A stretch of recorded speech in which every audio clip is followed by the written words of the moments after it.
हमारी धरती ऊपर से देखने में कितनी शांत और स्थिर लगती है ना?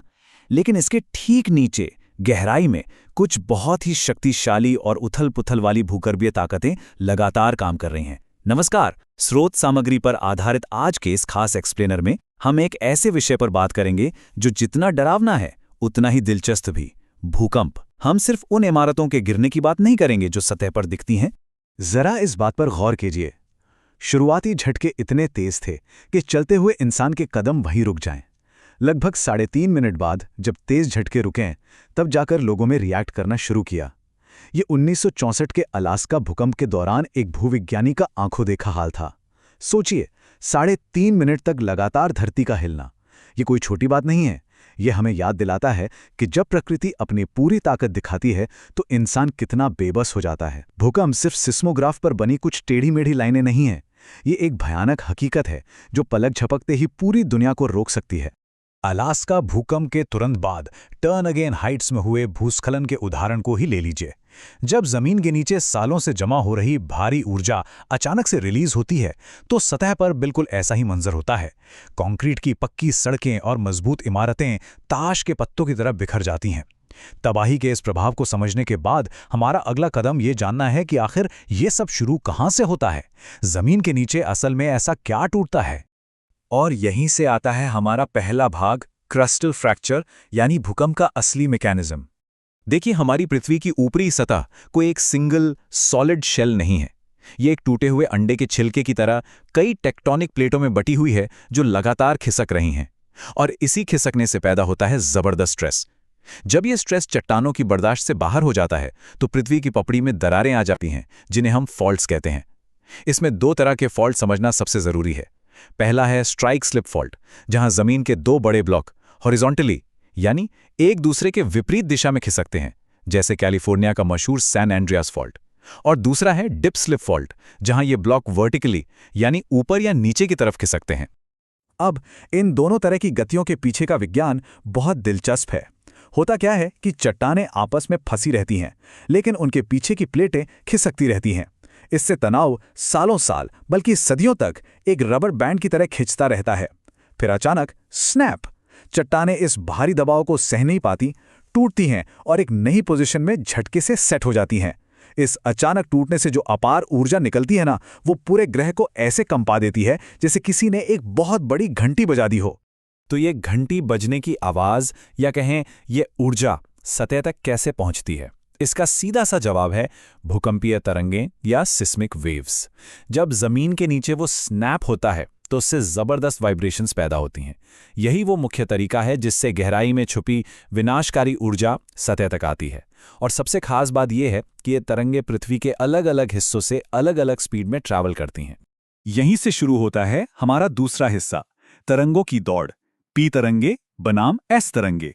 भूकंप सिर्फ जमीन का हिलना नहीं है, बल्कि यह जमीन के नीचे चल रही एक असली हाई स्टेक्स रेस है।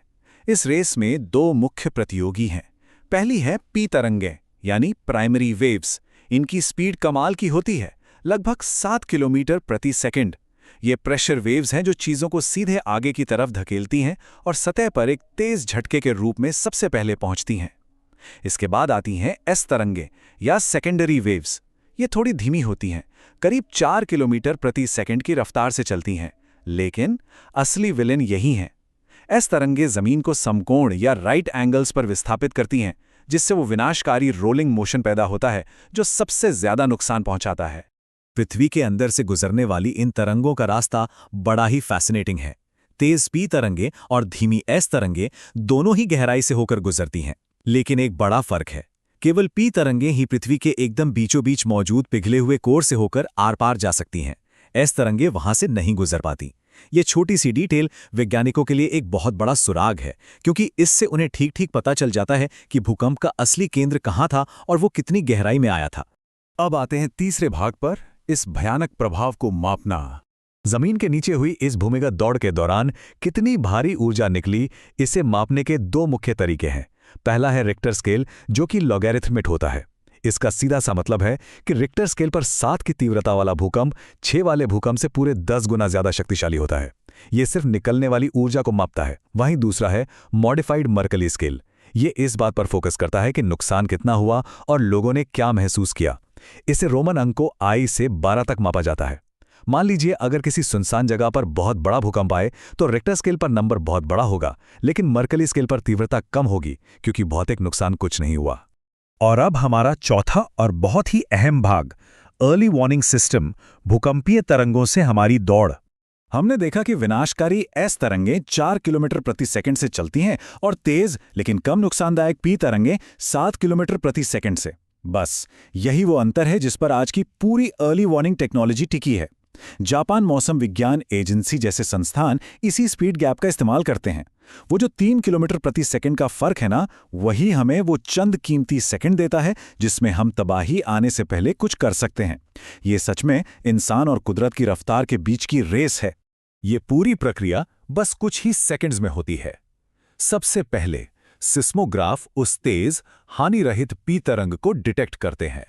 सिस्टम तुरंत पलक झपकते ही डेटा प्रोसेस करता है, कैलकुलेशंस करता है और इससे पहले कि वो खतरनाक एस तरंगे पहुंचें, जनता को अलर्ट प्रसारित कर देता है। टेक्नोलॉजी और प्रकृति के बीच सेकंडों की ये लड़ाई सचमुच हैरान करने वाली है। इस पूरे वार्निंग सिस्टम का अल्टीमेट गोल यही है कि एस तरंगों के आने से कुछ सेकंड पहले ही आपकी टीवी, रेडियो या मोबाइल फोन पर अनुमानित भूकंपीय तीव्रता की घोषणा कर दी जाए। स्क्रीन पर चमकती हुई वो अलर्ट मैसेज और तेज आवाज लोगों को तुरंत सचेत कर देती है कि कुछ बहुत बड़ा होने वाला है और एक्शन लेने का वक्त आ गया है। और यकीन मानिए, वो कुछ सेकंड सब कुछ बदल सकते हैं। वो लोगों को पैनिक करने से रोकते हैं। वो आपको इतना वक्त देते हैं कि आप किसी मजबूत फर्नीचर के नीचे छिप सकें, अपनी सुरक्षा कर सकें और आने वाले मुख्य झटके के लिए खुद को बचा सकें। शांत रहना और तुरंत कवर लेना, यही वो मंत्र है जो इन सेकंड्स में जान बचाता है। तो जब हम जमीन के नीचे की इन भयानक ताकतों और सतह पर इंसानी दिमाग की इस हाईटेक रेस को एक साथ देखते हैं, तो एक बात बिल्कुल साफ हो जाती है। अंत में सोचने वाली बात यही है, सिस्मिक वेव्स के खिलाफ सेकंड्स की इस लड़ाई में क्या प्रकृति की स्पीड की बराबरी करना अगले बड़े भूकंप में और भी ज्यादा जानें बचाएगा? तकनीक हमें कुछ सेकंड्स का वक्त तो दे सकती है, लेकिन हम उस वक्त का इस्तेमाल कैसे करते हैं, यही जिंदा बचने और न बचने के बीच का असली फर्क तय करता है। इस एक्सप्लेनर को सुनने के लिए आपका बहुत बहुत शुक्रिया। नई चीजें सीखते रहिए और सुरक्षित रहिए।